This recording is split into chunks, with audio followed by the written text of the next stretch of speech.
Today's session is AI strategies to drive demand gen in 2025. And just to set some context, we've had several AI sessions this year. Obviously, it's going up as the changes occur. But the reason today's topic is so timely, and this should be a note for everybody paying attention. These days, it doesn't matter if you have the best product or service. Because at the end of the day, your competitors are using advanced tools to basically take the competitive advantage. So if you've got something great, don't you rest on your laurels and assume, oh, I'm going to be fine. This is good. Because what Mark is going to present today is groundbreaking. Things have changed so much. And as I looked at the Sammy sessions from the previous years on AI, we were primitive a couple of years ago. At the time, it was cutting edge. And what Mark's going to present today are really some cutting edge strategies. And as you think about this, this isn't just something that you tack on to your organizations to make things better. This is about organizational and transformative change. So Mark's going to go through that. And so let me introduce Mark. Mark Gulliboy is the founder of Market Growth Consulting. He's been a longtime friend of mine and many here. He helps hypergrowth and PE-backed companies craft go-to-market strategies, scale revenue programs, and implement AI-driven marketing solutions. He's been a leading expert in AI and B2B marketing for several years, and Mark is currently spearheading AI market transformation in public companies and developing cutting-edge AI solutions for hypergrowth and enterprise clients in 2025. So Mark really is on the cutting edge. So what he's presenting today is as good as it gets. And Mark's held executive roles, if you've known Mark, at TripAdvisor, Dell EMC, Forum Labs, and he frequently speaks on the impact of AI. So without further ado, Mark, I want on behalf of everybody here, I want to welcome you. This is an exciting and timely talk. And like every Sammy session, you should be able to leave here 5 minutes after this ends and have something that you can implement immediately. So Mark, over to you. Thank you, Rob.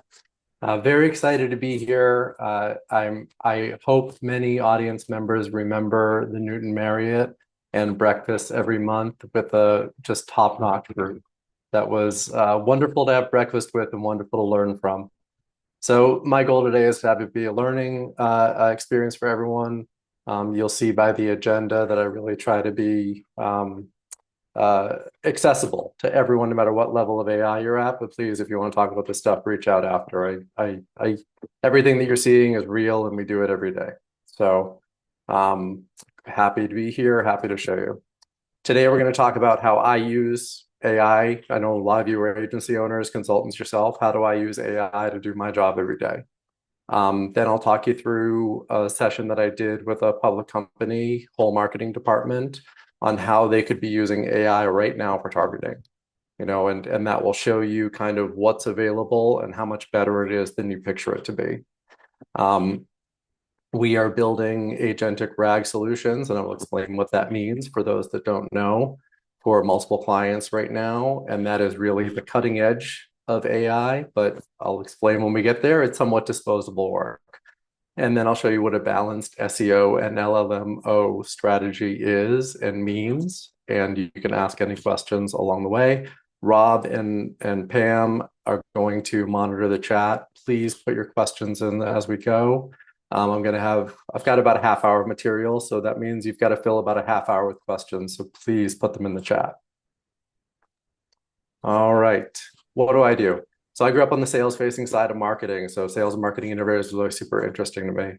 I help hypergrowth through public and PE-backed companies with everything from fractional CMO to AI transformation, strategy and technology consulting. And I've gotten into executive staffing over the last year and really have a lot of fun with that. The work that I do is centered around the best people I can find. So what I mean by that is the most capable, the most talented, the most likable people that I can possibly find for the roles. Makes it really fun to go to work every day. And I get to work with all these people all day, every day across many clients that are benefiting from the work. I love two quotes by Paul Reitzer. In the next slide, I'll share some people that I learned from, but I think it's very important to keep track of what's changing because it's all changing so fast. AI won't replace marketers, but marketers who use AI will replace marketers who don't. You want to be in the latter category. You want to be the marketer who uses AI, the salesperson that uses AI, the consultant that uses AI. This is your opportunity to learn and keep up. That won't be there forever, right? And I also love this second quote by Paul. AI is the umbrella term for algorithm technology as techniques that make machines smart and give marketers superhuman capabilities. Like the things that I can do with AI, I could not do without AI. There's no way that I can do the variety of things or the scale of things without AI. And it's important every day to think about how you're going to use AI to be better. These are the people I learned from. I highly recommend that you follow them, read them, watch their webinars. This is a group that I have consistently followed since early Chat GPT days. I think I met Paul Reitzer in like mid 23 at an event in Boston. I listen to his podcast every week and I learn from it every week. There's something new and something interesting and something that's updated and something that's changing. Lisa is just a phenomenal product marketer who uses AI in ways that are creative and novel. She's front top on the leading edge always. Maeva and Andy are the most brilliant SEO content AI people that I know, and I'll talk about an LLM tool later. Andy did a LinkedIn live where he explained how to do all the same things the tool does without the tool. And it's possible, but it takes an Andy level person to be able to do that. So I recommend following him to learn what an Andy level person says. And then Nicole Leffer, I refer to as the CMO whisperer. We've all learned from her, and a lot of the things that you see in the way that I write prompts is learned from Nicole. How do I use AI? Every day I start and think, where am I about to spend an hour or more today that could benefit from AI? And you'll see some examples in the next slide, but this is literally thinking about, like, I'm doing a webinar, I'm doing a presentation, I've got a series of emails to write, I've got whatever it is that day. And as a boutique consultancy founder, or whatever you call what I do, there are opportunities every day to get faster, better, scale more, go into new areas that I don't understand, go at the beginning of the day, and I understand by the end of the day, etc. Voice memos. I figured this out about 3 or 4 months ago, and I now use ChatGPT on my phone, and I speak to it, and then it does work for me. And it is the most phenomenal tool, a productivity tool, because it not only gets that thought out of my head, but it makes it better. So like when you have that moment where you're stopped at a traffic light and think, here's what I should do, speak it into the phone and say, write me a proposal, write me an email, write me whatever it is. And I have some examples of that on the next slide, but like that is the most powerful thing that I do in AI every day, is just speaking into my phone. Gong transcription to thank you emails, presentations, and even proposals. I use Gong. It's a phenomenal tool, whatever note taker you use. Just take the transcript and throw it into AI and say, I need to do this. What did I learn from this? Right? Super, super valuable. A trick that I learned about maybe 6 weeks ago, we had a client that had a messy website, and I threw it into Google Gemini, where you can put in Google links. You can put in any links, YouTube links, and it'll just ingest it as part of the prompt.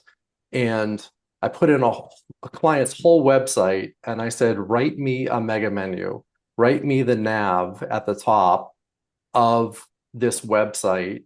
And it organized all of their products, all of their positioning, all of the personas into a very cohesive, what came out as a strategy for them, really, to rethink all of their content and organize it around the ways people learn. It was so good that I told my consultant who was working on that to not give it to the client all at once. We had to spoon feed it, because if they waved it off as not good or not valuable, they'd be wasting a huge valuable resource. Hey, Mark, Right? this is actually fairly timely. For those, you're recommending a strategy here. How much work, and obviously, the various tools can output very compelling stuff relatively fast. How much time do you feel you're spending after this? So if you've asked, the example that you used on the website, how much time do you go back and review it, or do you feed it into another LLM per se, to analyze the results? So how much after the first step do you do? It's getting better. So like beginning of 23, when I started using ChatGPT, I'd say it was maybe 20 or 30 or 40% of what I needed, and I go back and rewrite the whole thing. At this point, probably well above 80% of what I need, and I'm just going through and taking out some words that I wouldn't use. Like some of it doesn't read like what I would write. But I'd say, I've got up here, how do I save an hour and turn it into 5 to 10 minutes? I think that's about right. You know, that I need to go through it word by word. I'm not sending anything to a client or a prospect without reading it. But there's not a lot of editing left to do once you're Yeah. using GPT 4.0 or some of the other newer tools. Yeah. I'm gonna keep going. Oh, which tool doesn't matter? So like this is an important point, is like people they dig in their heels and they say it has to be this tool. And the reality is they're all changing so fast and they're all better than you need. I have Paul Reitzer in parentheses here because I think this is paraphrased from him saying it, but they're all better than you need, right?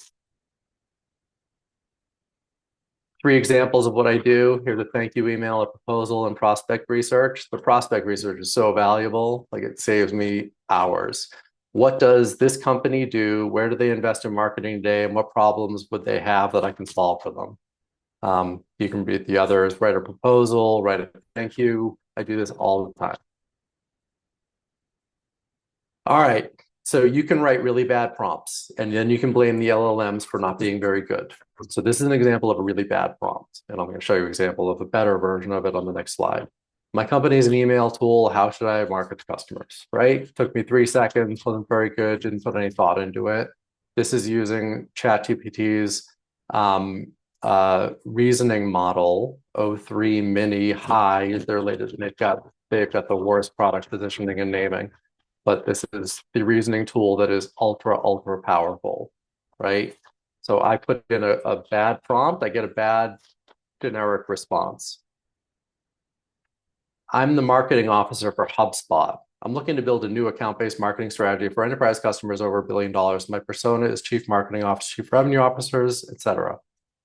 I spoke this into my phone for about 10 seconds, right? And the result coming back is what it should be: sophisticated marketing, right? It is as good as I could pay the best ABM consultant in the world to come back to with what I gave it, right? Then I can make it better with my own expertise. I can make it more specific to the client. I can do 1,000 things from it. That's pretty good, and there's no lack of intellectual horsepower in these tools. It's just a matter of how well you prompt them. So this is now something I did for a health tech company. It was trying to show their marketers a couple of things. One was what they could do with AI today that they probably weren't doing. And the second was, this was specifically targeted to the demand gen team. That was what me and their head of marketing talked about originally, was trying to get the demand gen team to leverage AI in ways that they weren't yet. So the focus of this was to show the demand gen team that the things that wouldn't have scaled previously because they would have relied on a content or product marketing team are now available to them. So as they're going and doing their basic demand gen job of webinar and email production and digital advertising, and they need copy, they need product marketing expertise, that it is now available to them in ways that it never was before. Everything in here is public, and everything could be improved with their internal knowledge. And I've genericized it a bit, but not much, because it was all public data to begin with. So if you recognize the company, great. It's all publicly available data that I got through the LLMs. There's no proprietary information. How should health tech company define their market in the US? Just high level, like you're doing work, ask a basic question and then dive into it. the health tech company should define its US market as the entire ecosystem of healthcare organizations, and it lists them. And I focused on healthcare providers with them just for the sake of conversation, but maybe these are missing one and they need to add it into the next prompt as an iteration on it. Add in this other thing that we didn't think of. Add in nursing professionals, add in service providers to the hospitals, add in whatever, right? But it's pretty good. And it's a pretty good start for someone in demand gen. Think about like that co-op coming in a month in. How are they going to get up to speed quick, right? Then I said, okay, where are we going to target? We get some advertising dollars. Where should we target them, right? Texas has 757 active hospitals. These are seconds of work each. Each of these prompts you'll see is very simple. This is seconds of work, right? Okay, we'll target Texas. We want to do some events. We should probably do them in Texas, California, and Florida. And we should probably drill in another layer for which cities have the most hospitals and doctors and whatever. But all of that's available from the LLMs. Which personas should I target? So we start to get into real marketing here. How many of you have paid for a persona project that took 2 or 3 months and cost $10,000 to $50,000? You know, this is the mark for marketing. This is my favorite example, right? Because I've seen it so many times. But this is a persona project that you could dig into with detailed questions, like it was your persona, your product marketing consultant, and ask whatever questions you want of it and get real answers back. Create personalized email subject line to each of those personas that introduces them to our company and encourages them to open the email and learn more, right? Nothing sophisticated about this prompt at all, but it will do a job, right?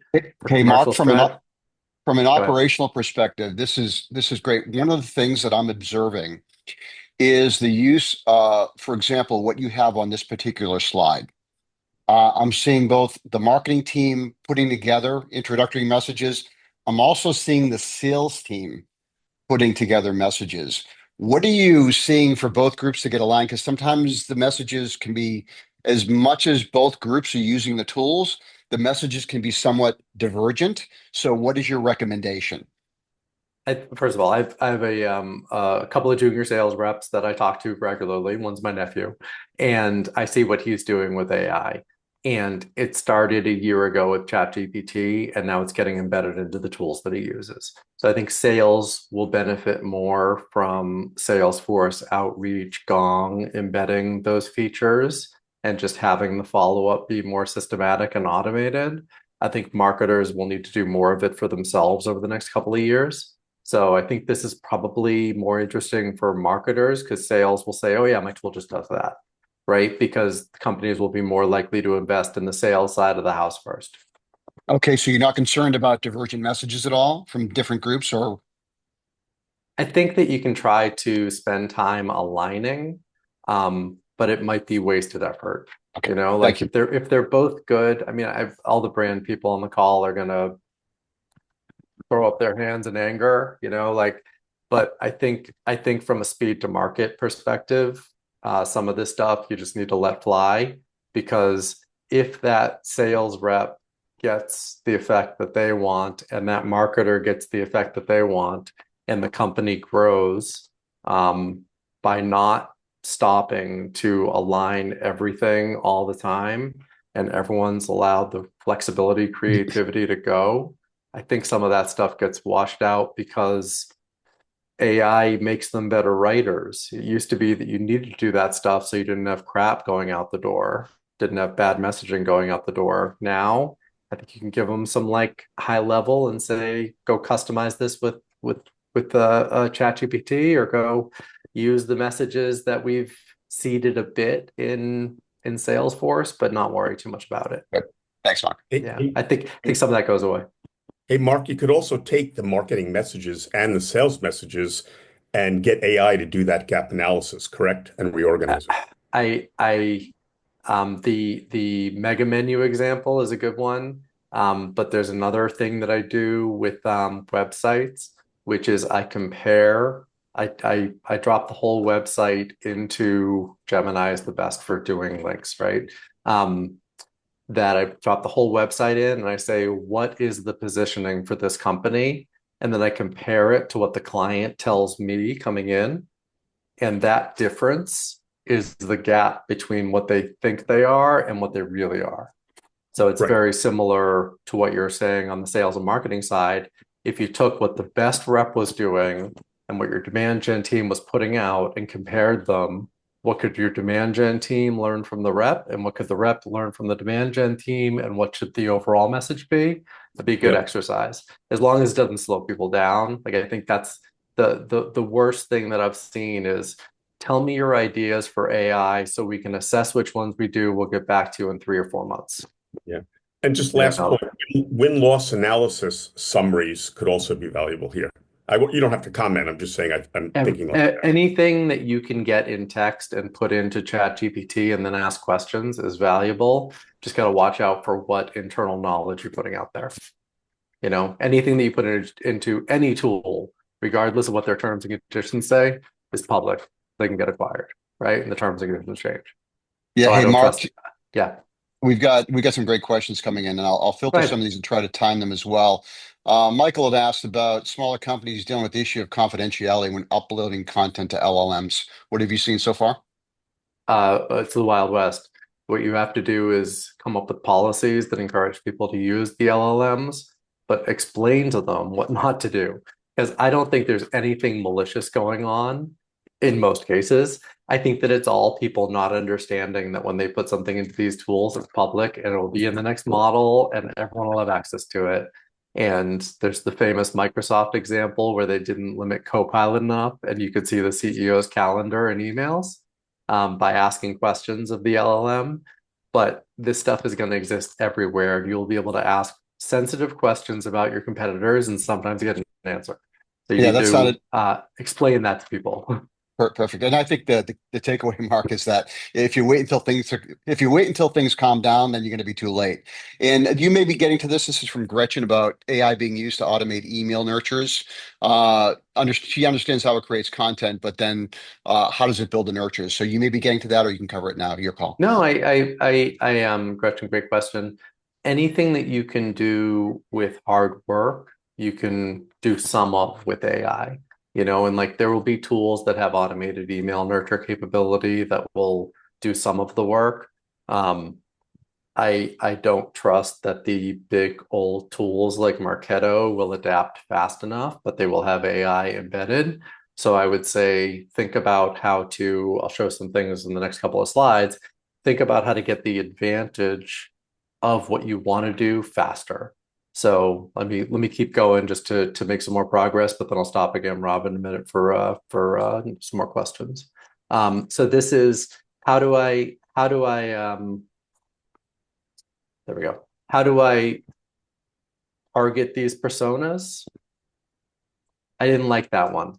Give me 10 more that are similar and let me choose which one I want. Gretchen, this gets back to yours. Like, I need 5 different messages. I need 5 different segments. Great. You just did it in seconds instead of having to ship that off to the content team, right?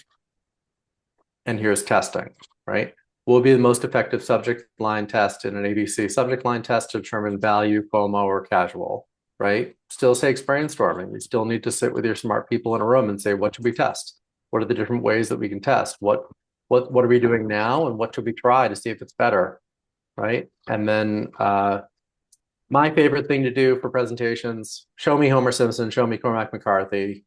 Homer Simpson says, have a duff, dive into some sweet market intel. Cormac McCarthy says, in a world stripped bare, the relentless pulse of opportunity endures. So I was reading Cormac McCarthy when I did this. All right. RAG. So let me pause there. Any last questions about the kind of targeting and persona before I jump into RAG, Rob? No, I think we're good. We'll add some other stuff in later on. Excellent. Please ask questions. So RAG. What I like to say about RAG is that I didn't know what the letters meant in December. I had to look it up, and I looked it up in ChatGPT. But I didn't know it's retrieval augmented generation, and what it means is that an agent can reach into your corporate data stores, data that you provide, a spreadsheet, a website, whatever, right? It can go into a place, get data, and bring it to an LLM to ask questions. So this is what we call agentic. This is a RAG pipeline that you'll hear. This is what we're doing now. I like to share with my clients that this work is disposable, as I mentioned at the beginning, that we should only do the things where you will get enough value in the next 18 months for it to be worth the project that we're going to do. Because something will replace this, it'll be faster, it'll be better. I don't know what that thing is, but RAG is not permanent. I don't think that we will see, I think we'll look back and say, remember that thing we used to talk about? I don't think that we'll be saying it's the same 18 or 24 months from now. So the examples that I have that I'll go into, and realize that when people say agentic, they mean different things. So I'll try to be clear on what I mean as I go through it.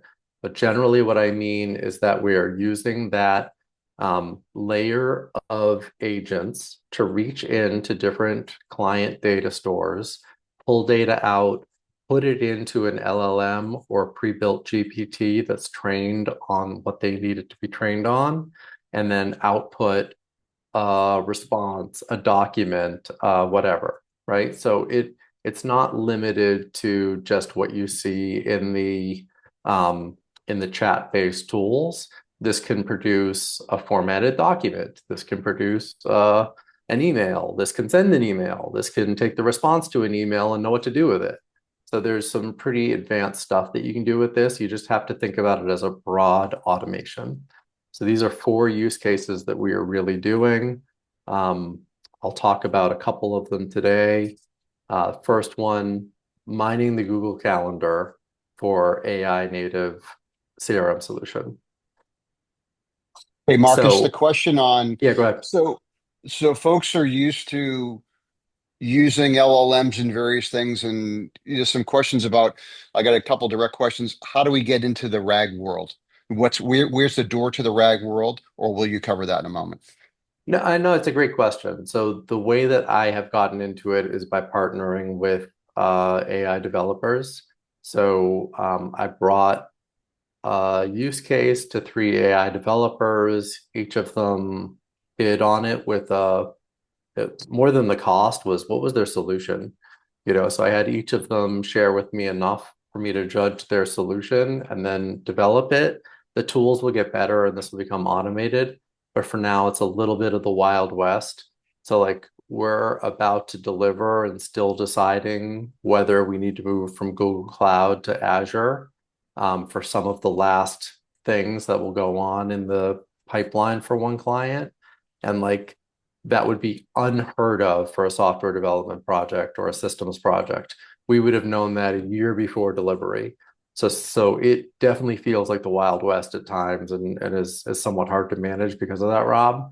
But ask if you have a use case and I'll do my best to kind of direct you in the right way. But it feels very like that answer could be everything from this tool to this person to this company. Yeah, so you very much, so this is very custom, is what we everything want to everything that I'm going to share is custom. Yeah. So in late 2024, this is about October, a colleague of mine had been acquired and he was coming out of stealth with the thing that he was going to do next.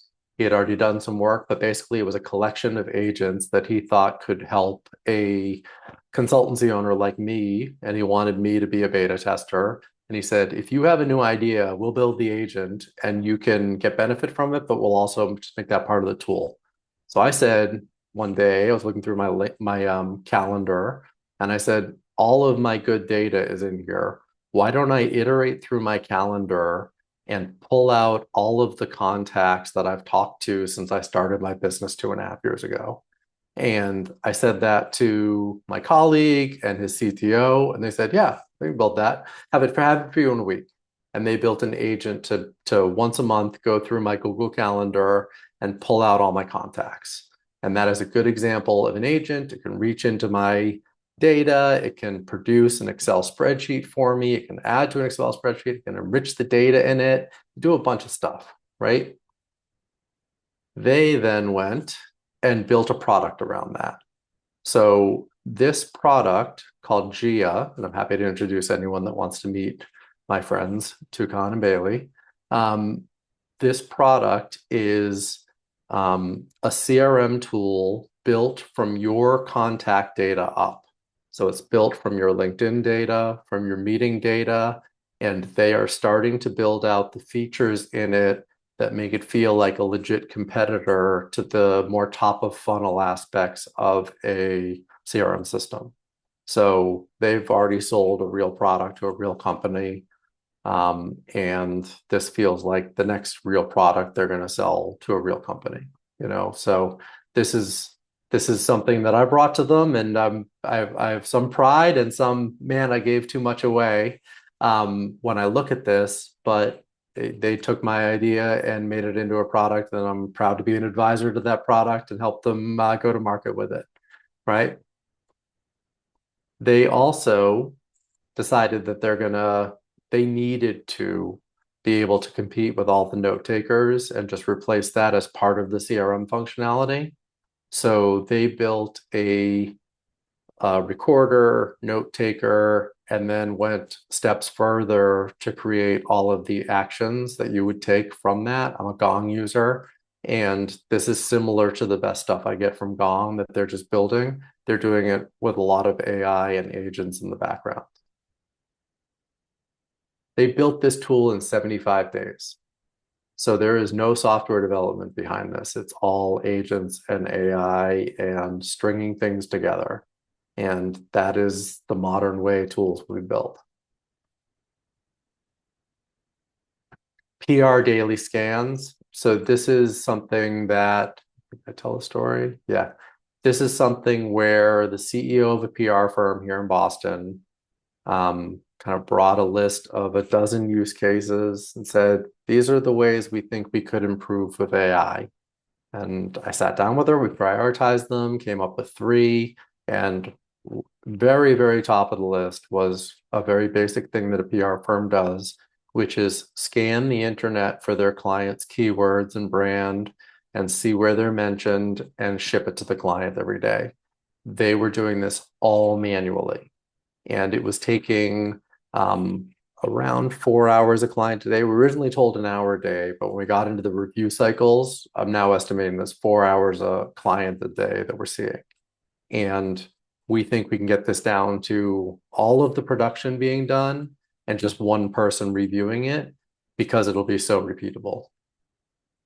So we're talking about 4 hours to 15 minutes for the core product for that PR firm, right? That they are producing for 35 companies, many of which you all know. Yeah, it's worth mentioning here. Some of the organizations that I've built over time, I always had a marketing intelligence person on my team.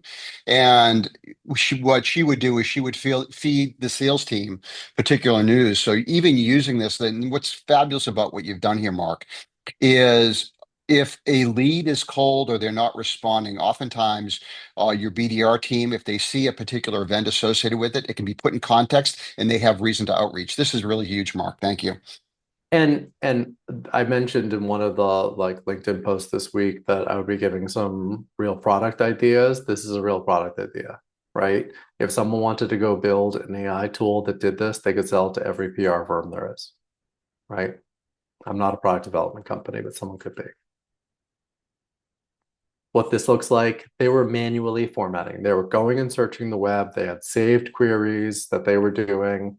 They're manually searching for all of their keywords. And this is like a junior person's day, is just searching and searching and searching and compiling lists of links in well-formatted emails. We're now going to do it all with agents that reach into a couple of different places and organize everything. Train GPT for the things that they want, which publications matter, which publications don't, etc. And some formatting that we'll do to get it to be output in Word docs. Yeah. Mark, question from our friend, I think we all know Wayne Sinema. Wayne, good to see you here. Does the PR scanner integrate with the proprietary PR platform as well, or only public web-based sources? So we looked into an API for a tool called Muckrack. That might be what you're referring to. and it was too expensive, so we didn't do that. And in the process of not considering the muckrack API requirements, we realized that we could do it without muckrack and that it might not be a necessary tool for that PR firm. Thanks. Yep. So that's shame on them for charging so much for the API that we're not going to use it.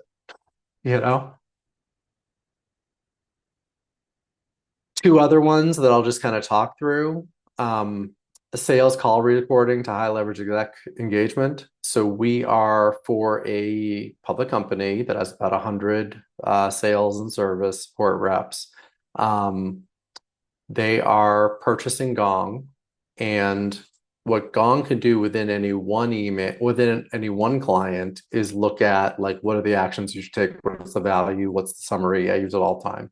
We're going to create a layer on top of all 100 that look for high leverage moments in the transcripts that happen all day across 100 reps.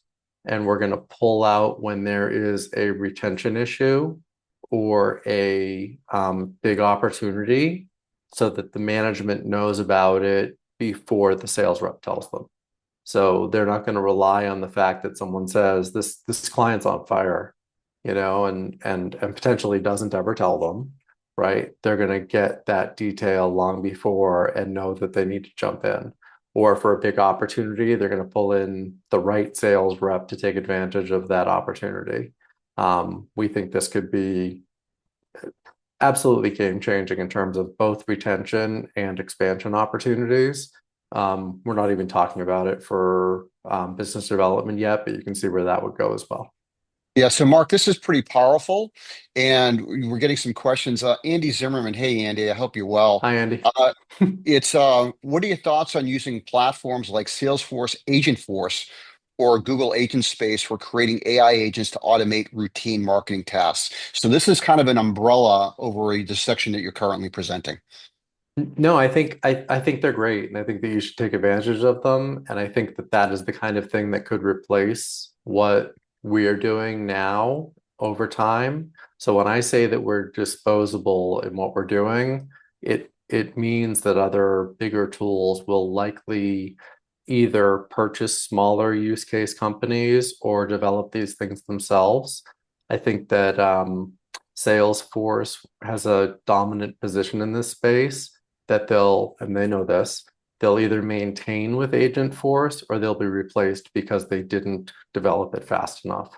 So some of the CRM stuff that I showed, they think of HubSpot as their competitor. They can come in and just replace because it's a little smaller and hacked together.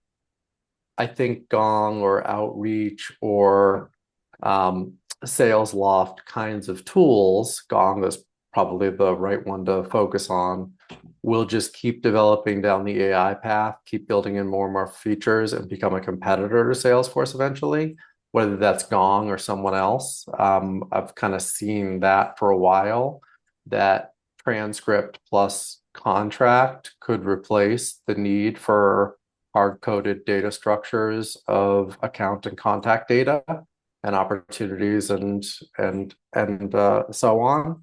I think that is a possible future, and I'm sure Salesforce sees that and is putting every bit of development resource they have into making Agentforce more and more valuable for their customers.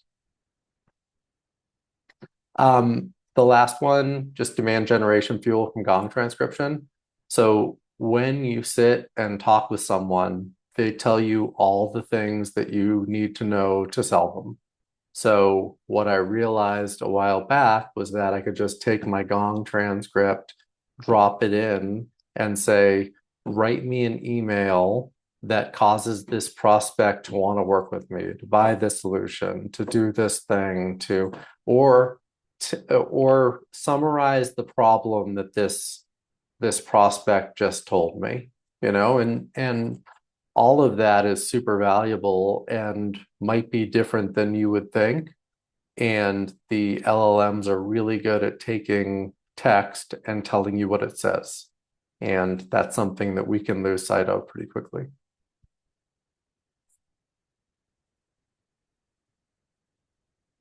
The last section. Do you want any good questions, Rob or Pam? Anything that I should No, There's a, I think we're good. So go ahead. I will keep I going. was just going to say, well, Pam? there's a couple that just popped in about Yeah. data. So there's a question, are you using any data visualizations from tools that you're seeing work well? This person works on dashboards of omni-channel marketing metrics and is understanding the capabilities going from data to visualizations. This chart that I'm showing to show that like I work with likable and capable people, I used to describe verbally. Picture a 2x2 of likable and capable. I work with people who are in the upper right quadrant. I created this in 30 seconds using ChatGPT. I just said, make me a 2x2 of likable cross capable with most of the dots up and to the right. Yeah. So like there's no limit. You could do that with real data and say, plot this in a chart, plot this in a cool graph, plot this in whatever you want from a data visualization perspective.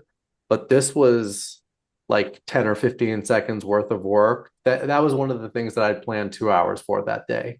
I was like, I want to make that chart, and I knew that I could create the fake data and plot it in Excel and clean up the chart and make it simple, make it look simple, even though it was really complicated to build. And instead, I just asked ChatGPT for it, and it did it in seconds.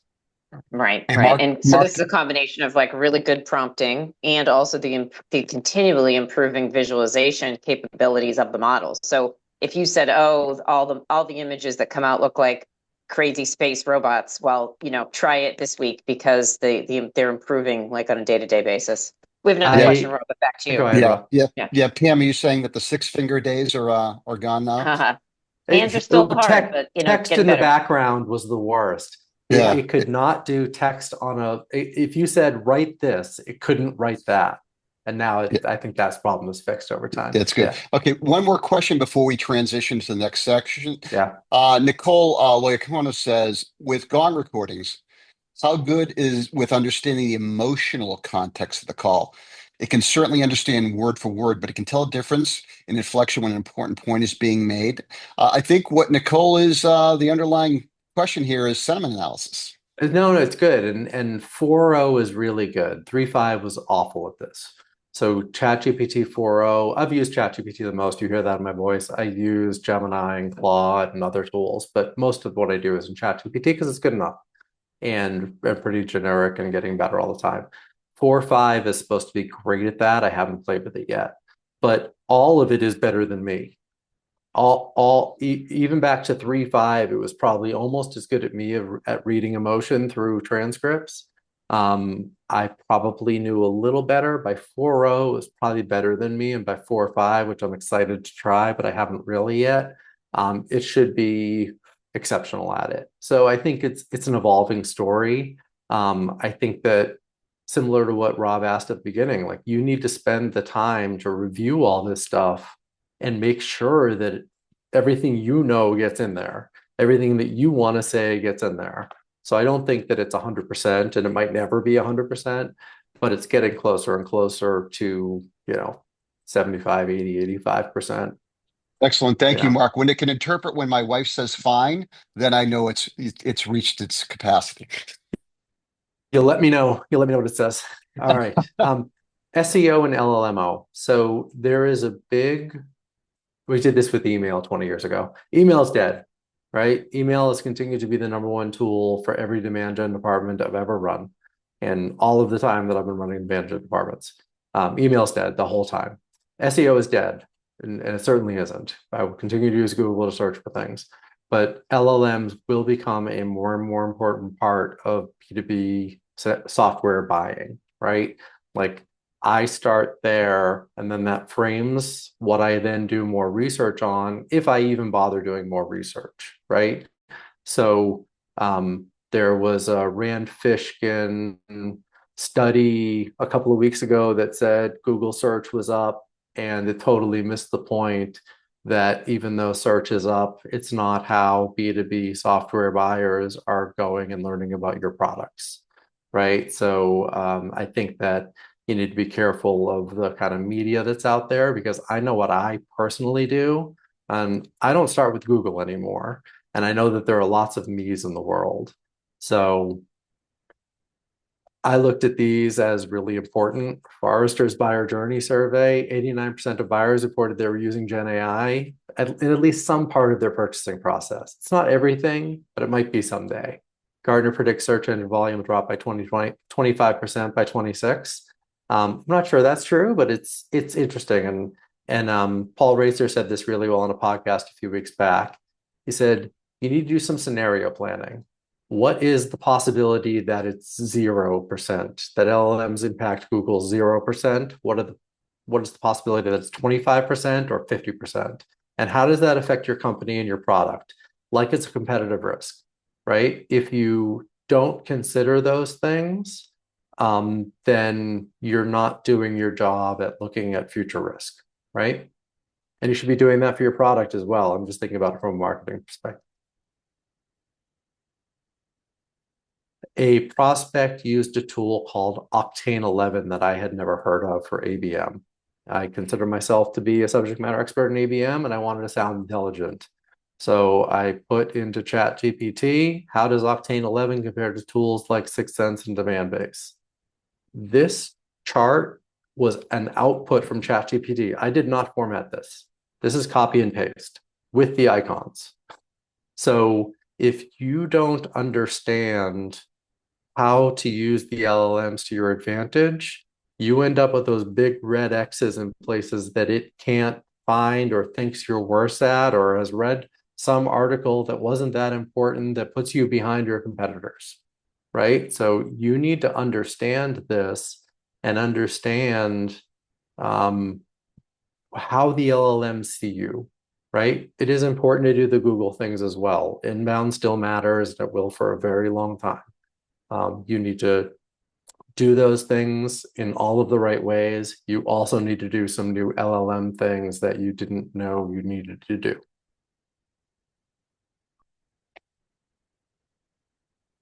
This is the best drawing I've seen of how an LLM ingests data. So I'll give credit to Dune7.co, who does a great, if you follow this link, you will find a great article on the differences between SEO and LLMO. And they credit to them. I don't know who they are, just found this online and I thought it was awesome. So what I focused on was the words relevant knowledge sources. So the LLMs use relevant knowledge sources to prioritize answers about your brand, keywords, and competitors. And if you don't understand what those relevant knowledge sources are, you cannot write in the correct ways or to the correct places.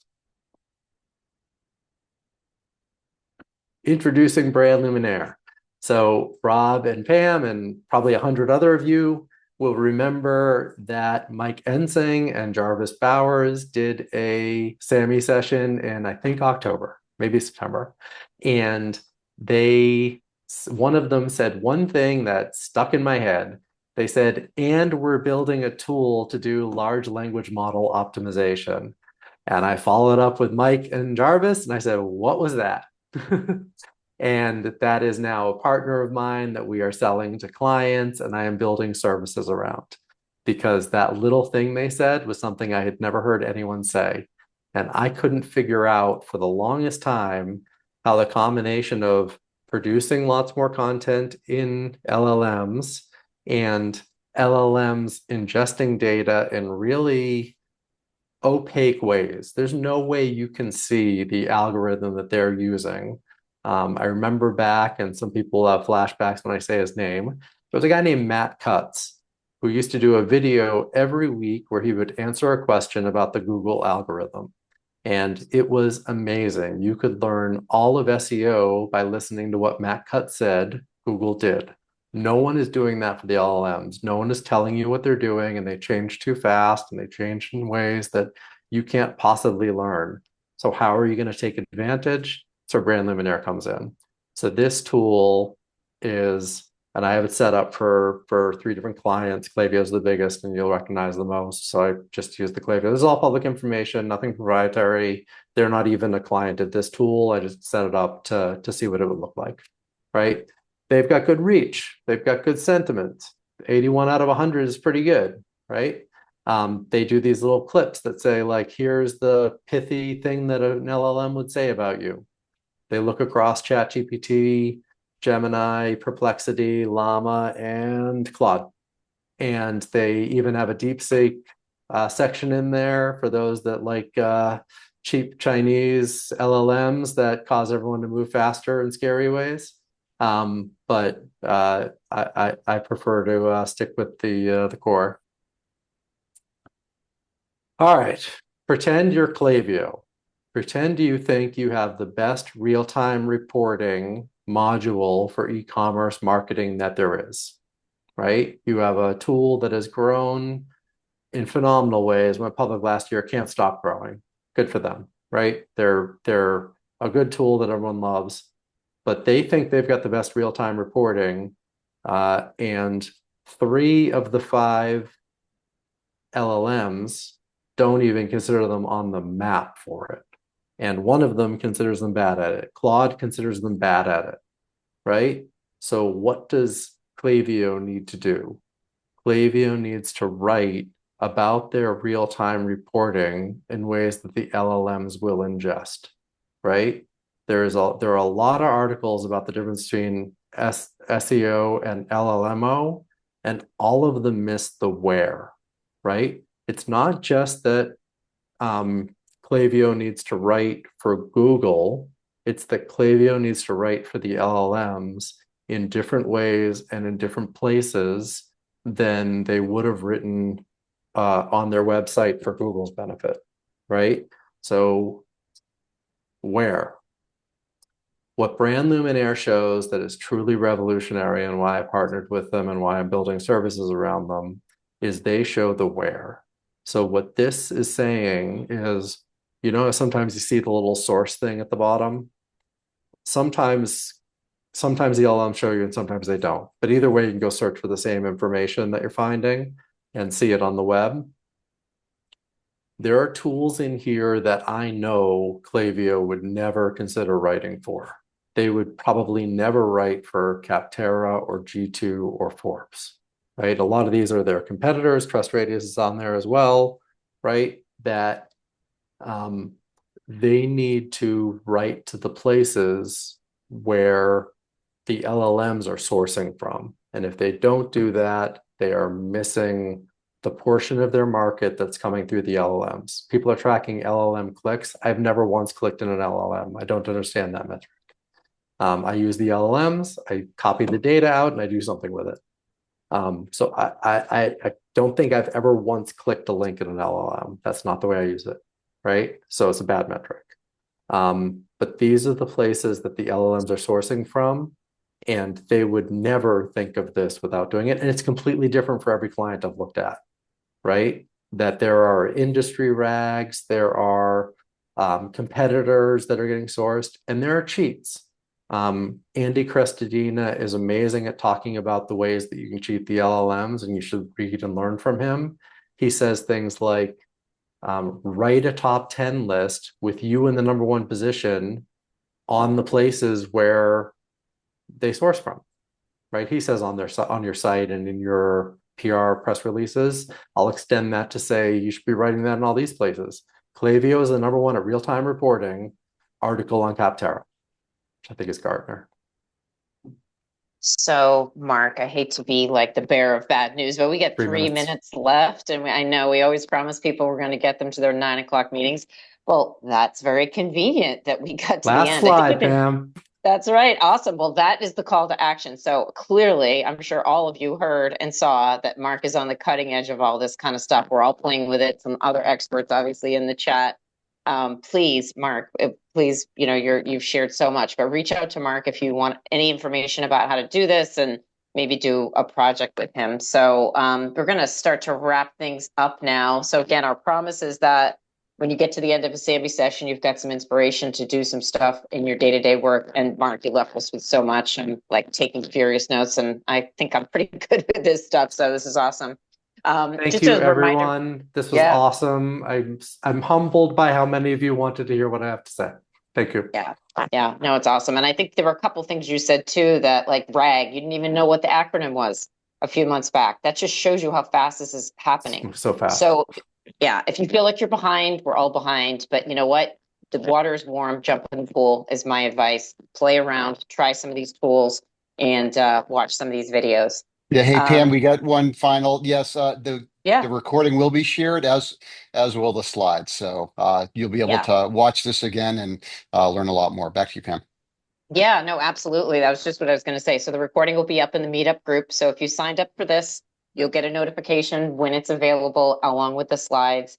We do have 2 more sessions before we end for the summer break. So I'm happy to even be thinking that summer's on the horizon. In May, which we're tentatively scheduled for May 15th, Rob and I are talking to some really cool revenue experts. So we're hoping to bring those guys to you in May. So watch out for that. And then we have secured Carol Myers. Carol's on the call unless she's had to drop for June 12th. And Carol does not do a lot of these kind of events, but she loves the SAMI group, and she very kindly is going to give us some time on June 12th, which I think is going to be like a capstone to our season. The end of business as usual, AI's redesign of sales and marketing organizations. So that's what we've been talking about all season. I think Carol's going to give us a lot of great stuff to think about over our summer break. So with that, we're going to wrap up, and thank you all for joining us today again with our record registrations. Reach out to Mark, follow Mark, and we look forward to seeing you all very, very soon. Another SAMI session. Thanks so much. Thank you.